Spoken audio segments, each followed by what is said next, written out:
स्वागत है आपका हमारे YouTube चैनल भक्ति मार्ग में। मैं अनुराधा आज आप सबको शनिवार की पावन व्रत कथा सुनाऊंगी। एक समय स्वर्गलोक में सबसे बड़ा कौन है के प्रश्न पर सभी नवग्रहों में वाद विवाद हो गया।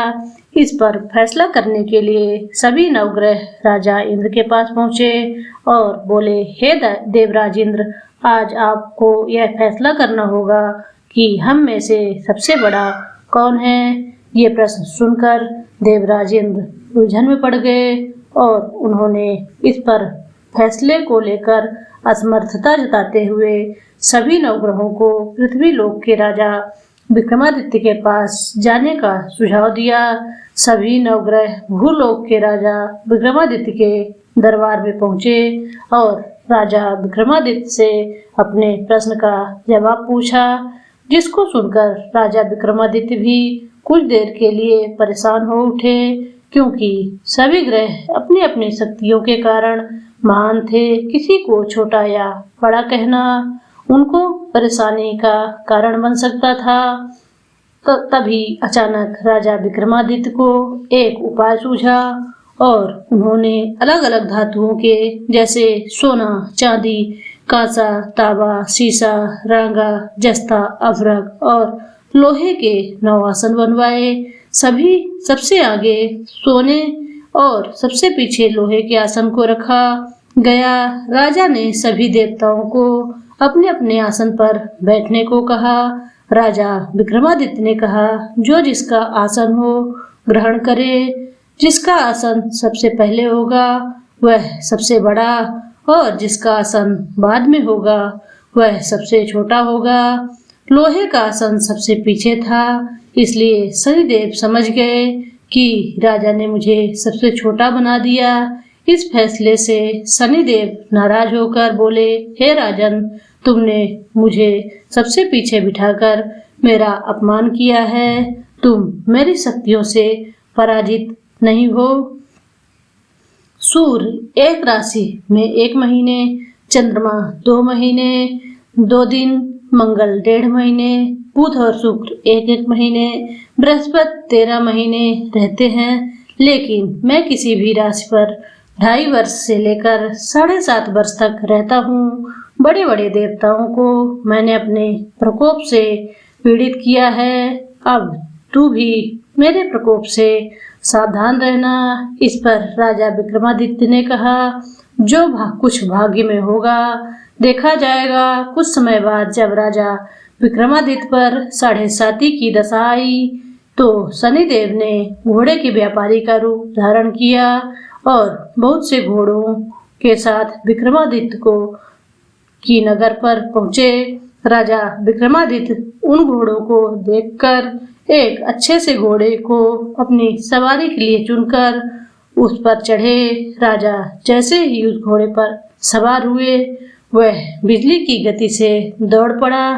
तेजी से दौड़ता हुआ घोड़ा राजा को दूर एक जंगल में ले जाकर चला गया और फिर वहां राजा को गिराकर गायब हो गया। राजा अपने नगर लौटने के लिए जंगल में भटकने लगे, लेकिन राजा को कोई रास्ता नहीं मिला। राजा को बहुत तेज भूख प्यास लगी थी। जंगल में बहुत घूमने पर राजा को एक चरवाहा मिला। राजा ने उससे पानी मांगा। पानी पीकर राजा ने उस चरवाहे को अपनी अंगूठी दे दी और उससे रास्ता पूछकर जंगल से निकलकर पास के नगर में चल दिया। नगर पहुंचकर राजा एक सेठ की दुकान पर बैठ गए। राजा के कुछ देर दुकान पर बैठने से सेठ की बहुत बिक्री हुई। सेठ ने राजा को भाग्यवान समझा और उसे अपने घर भोजन पर ले गया। सेठ के घर में सोने का एक हार खूंटी पर लटका हुआ था। राजा को उस कमरे में छोड़कर सेठ कुछ देर के लिए बाहर चला गया। तभी राजा के देखते देखते खूंटी ने सोने का हार निगल लिया। सेठ ने जब हार गायब देखा तो उसने चोरी का संदेह राजा पर किया और अपने नौकरों से कहा कि इस परदेसी को रस्सियों से बांधकर नगर के राजा के पास ले चलो। राजा ने विक्रमादित्य से हार के बारे में पूछा तो उन्होंने बताया कि कूटी ने हार को निगल लिया। इस पर राजा क्रोधित हुआ और उन्हें चोरी करने के अपराध में विक्रमादित्य के हाथ पांव काटने का आदेश दे दिया। सैनिकों ने राजा विक्रमादित्य के हाथ पांव काटकर उन्हें सड़क पर छोड़ दिया। कुछ दिन बाद एक तेली उन्हें उठाकर अपने घर ले गया और उसे कोल्हू पर बिठा दिया। राजा आवाज देकर बैलों को हाँकता रहता।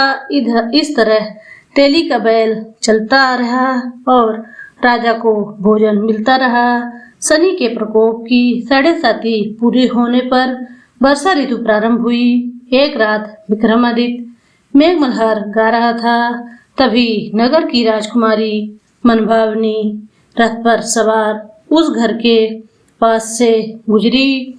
उसने मल्हार सुनी तो उसे अच्छा लगा, जिसके बाद राजकुमारी ने दासी को भेजकर गाने वाले को बुला लाने को कहा।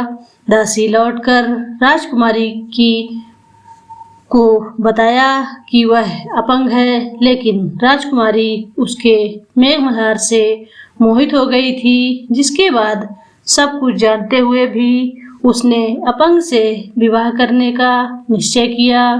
राजकुमारी ने अपने माता पिता से जब यह बात कही तो वह हैरान रह गए। उन्होंने राजकुमारी को बहुत समझाया, लेकिन राजकुमारी ने जिद नहीं छोड़ी और प्राण त्याग देने की बात कही। आखिरकार राजा रानी ने विवश होकर अपंग विक्रमादित्य से राजकुमारी का विवाह कर दिया।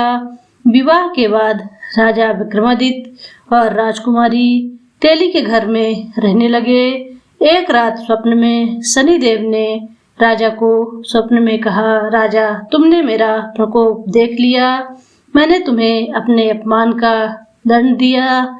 इस पर राजा ने शनिदेव से क्षमा मांगते हुए कहा, हे शनिदेव, आपने जितना दुख मुझे दिया है अन्य किसी को ना देना और मुझे माफ कर दीजिए। इस पर शनिदेव ने कहा, राजन, मैं तुम्हारी प्रार्थना स्वीकार करता हूँ।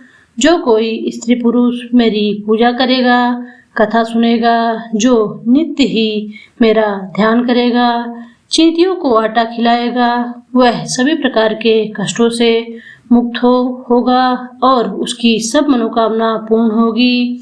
अगले दिन प्रातःकाल राजा विक्रमादित्य की नींद खुली तो अपने हाथ पांव देखकर राजा को बहुत खुशी हुई।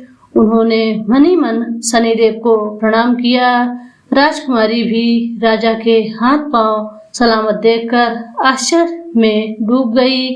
तब राजा विक्रमादित्य ने अपना परिचय देते हुए शनिदेव के प्रकोप की सारी कहानी सुनाई।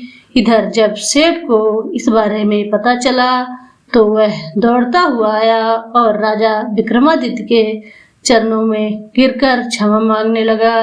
राजा विक्रमादित्य ने उसे क्षमा कर दिया, क्योंकि वह जानते थे कि यह सब तो शनिदेव के प्रकोप के कारण हुआ था।